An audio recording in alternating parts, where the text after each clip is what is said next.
From homework assignments to reminders about after-school activities, in this digital age, more and more teachers are using social media and texting to talk to students. But some say that is a slippery slope to a sex scandal, and it brings up some important questions. Is that communication regulated? Should it be? News Channel 15's Alyssa Ivanson went digging for answers in her 15 Finds Out investigation, School Guard. It's a story you see on the news all too often. A teacher accused of having sex with a student. In fact, a quick Google search today found nearly a dozen recent cases all across the country, including one in Indianapolis. Last year, a study found in 2014 there were 782 reported cases of a school employee accused or convicted of an inappropriate relationship with a student. 20 were in Indiana, putting the state 14th in the nation. And of those 20 cases, half involved communication via social media. So 15 Finds Out pulled the social media policies for all the districts in our area to see how they regulate teachers texting. One national expert says these policies not strict enough, but several superintendents tell 15 Finds Out the solution is not as simple as a policy change. Within the last year and a half, 4 Northeast Indiana teachers convicted of having sex with students. Now, there's 70,000 educators in the state of Indiana, and when you think about how many cases there are, it's a really small number. But those really small numbers of behaviors give the entire profession a black eye. In 3 of the cases, the teacher and students sending private text messages. A district right now that does not have some kind of social media policy, well, they got a ticking time bomb on their hands. It's a common sense policy. Formal policy for the social media, we don't have one, but we've got ethical aspects. There's also some protections I think that needed to be in place. If I felt like a policy would help, we would certainly create one. With hundreds of teacher sex scandals across the country, one former education leader says he has a way to prevent them. Take away the secrecies, take away that part of the problem. Former Chief of Staff at the U.S. Department of Education, Terry Abbott, sat down with 15 Finds Out via Skype. He says districts need to adopt a policy that requires a teacher to copy a parent or administrator on any message sent to a student. If teachers know that they will be and can be fired for a single secret text message with a student, it will stop. 15 Finds Out wanted to see what policies are in place in our area. After reviewing 46 district policies, only 3 had no explicit rules on how and when teachers talk to students through text or social media. Most allow electronic communication, but say it has to be, quote, directly related to curricular matter or extracurricular activities. Why is that not strict enough? What happens in these cases is the electronic conversation will begin with a school-related matter. Very, very quickly, that conversation can turn into a sexual-related conversation. That's the case at Wayne High School last year. Court documents say a student asked a teacher about homework on Twitter. He replied with his cell number and told the girl to text him. Those messages became inappropriate. We really view texting just like we would a phone call. If it's inappropriate in a phone call, then it's inappropriate in a text. The reality is, texting is how people communicate. Was there any talk about changing policies, or is there a need to change policies after you do have an incident like that?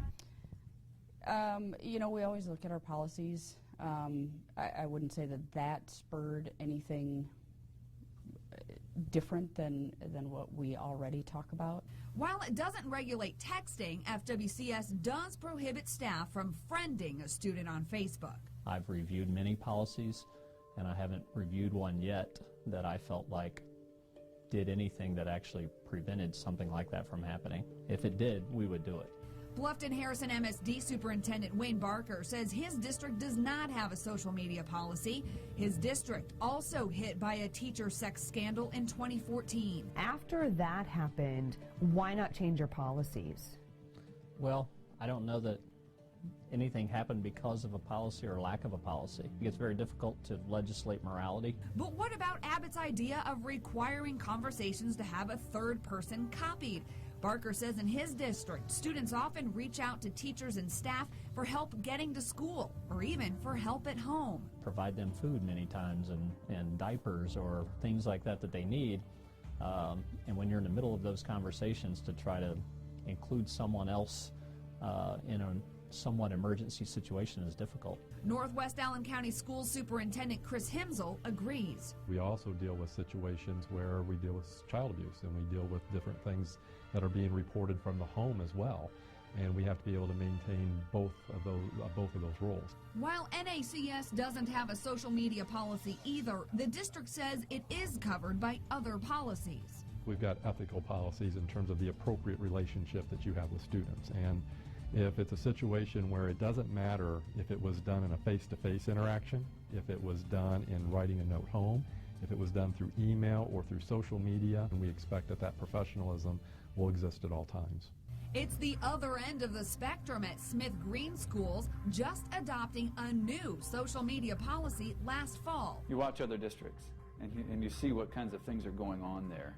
And once you see the things in the newspaper and you realize that's not where we want to go. Smith Green's policy says messages should pass the TAP test, transparent, accessible, and professional, and that parents have to be copied on messages sent to students unless the parent opts out. You're protecting your students, but you're also protecting your teachers and your community when you have things like this. And we just thought it's a common sense approach. And I think every school corporation at some point in time is going to have to set the boundary lines. Now, every district did tell us, regardless of a policy or not, a teacher who has an inappropriate relationship with a student would be fired. So what do you think? Should districts require teachers to include a parent or administrator on any message sent to a student via text or social media? Chime in right now on our WANE.com poll. You can also see what your district's policy is right now. We've linked it to all of them in this story on WANE.com. Then tomorrow, School Guard continues as we take a look at the legal issues of regulating how teachers communicate with students and why some say lawmakers need to step in. Plus, we'll show you how some new technology could actually be part of the solution to all this. Wow, really interesting stuff. Thank you so much, Alyssa. Texting and social media messages, quick and easy ways for teachers to communicate with their students outside the classroom. Some education leaders say those messages need to be regulated to prevent them from becoming inappropriate. Tonight, News Channel 15's Alyssa Ivinson continues her 15 Finds Out investigation, School Guard. She discovers that those policies could open the door to legal issues. Well, last night we showed you how some area school districts regulate electronic communication between teachers and students. Some have policies to police it, some don't. Well, you've been weighing in. In our WANE.com poll, 71% of you think schools should require a parent or administrator to be copied on any message sent to a student via text or social media. Well, 15 Finds Out discovered a law that would require just that was actually in the State House last year, and a similar policy was struck down in Missouri. Tonight, we take a closer look at why controlling how teachers talk to students can be tricky. 8th grader Emma Black sits at the kitchen table working on her English homework, an assignment she got a reminder about on her cell phone. I do like the texting better because it is right on my phone, and if I do forget my homework, I can just look at my text and see it there. Her mom, Lori, got the same text. I love it. I get to see all of the text messages that my daughter sees.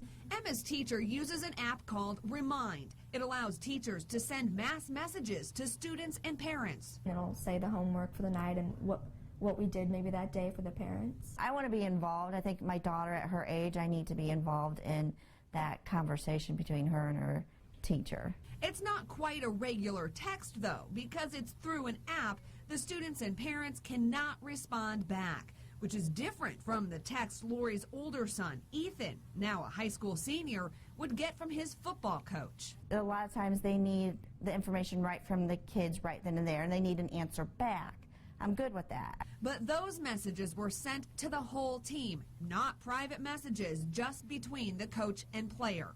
The app and group text, two examples of good electronic communication, according to Terry Abbott. Take away the secrecies, take away that part of the problem.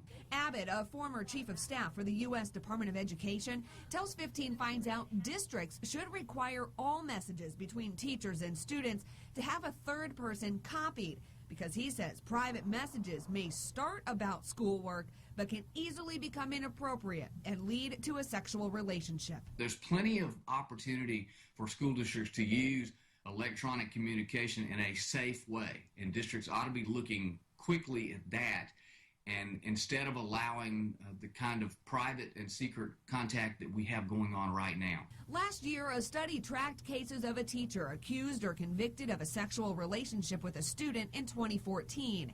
Abbott says of the 782 cases across the country, more than a third involved social media. That's why Abbott says many districts and states like New Jersey, Michigan, Texas, and Colorado Springs are putting restrictions on any one-to-one teacher-student messages. You're walking a fine line. There's a First Amendment issue. Richard Clapp, CEO of Neola, a school policy consulting company, says in Missouri, courts struck down policies prohibiting social media communication between teachers and students. I think there would have to be laws passed that would be empowering schools to be able to adopt such policy. And there's no restrictions there legally, but it can be pretty slippery. Whenever we're communicating outside the zones of the school, we're putting ourselves at risk. Indiana doesn't have a law requiring districts to make a policy addressing electronic communication, but the Department of Education does do good practices training and tells teachers to watch out for red flags. Really what we're talking about is culture. You know, you can have policies, but you have to have a culture to go with it. If you create a culture where we can still be colleagues, but we can hold one another accountable, I think that goes a lot farther than just something in writing. And leaving up to themselves has not happened, so I think a state law would be better. State Senator Dennis Cruz actually introduced a bill last year. It would have required electronic communication to be sent to parents and the school and to archive those messages for 2 years. But that bill never got a hearing. They thought it might be too invasive and too prescriptive, and I think the schools actually wanted some flexibility. It's a pretty detailed bill, and I personally like it. Cruz tells 15 Finds Out if he thinks the bill would get a hearing, he would introduce it again. I think that would prevent these connections, which turn into affairs once in a while. I think it actually would nip it in the bud. I think it would stop that part of it. I mean, you can't stop the personal interaction at the school building, but you know, if certain numbers of these start on the internet and texting and things, then I think it would nix that. Until a law is passed, it's up to the districts to decide how to handle electronic communication and define the separation with students on social media. There's no reason not to. It's just a protection for your kids, and you know, the society we live in, your kids need as much protection as they can get. Now, you can read all of Senator Cruz's bill from last year right now in this story on WANE.com, and you can still see where your district falls on regulating how teachers and students communicate. Again, all the links to the area policies are posted in this story. Incredible how you've showcased over the last several days how difficult it is to find an easy answer to this. There really is not an easy answer. You can see solutions and you can see a problem in that solution, but it's certainly on the minds of a lot of people. All right, thank you, Alyssa.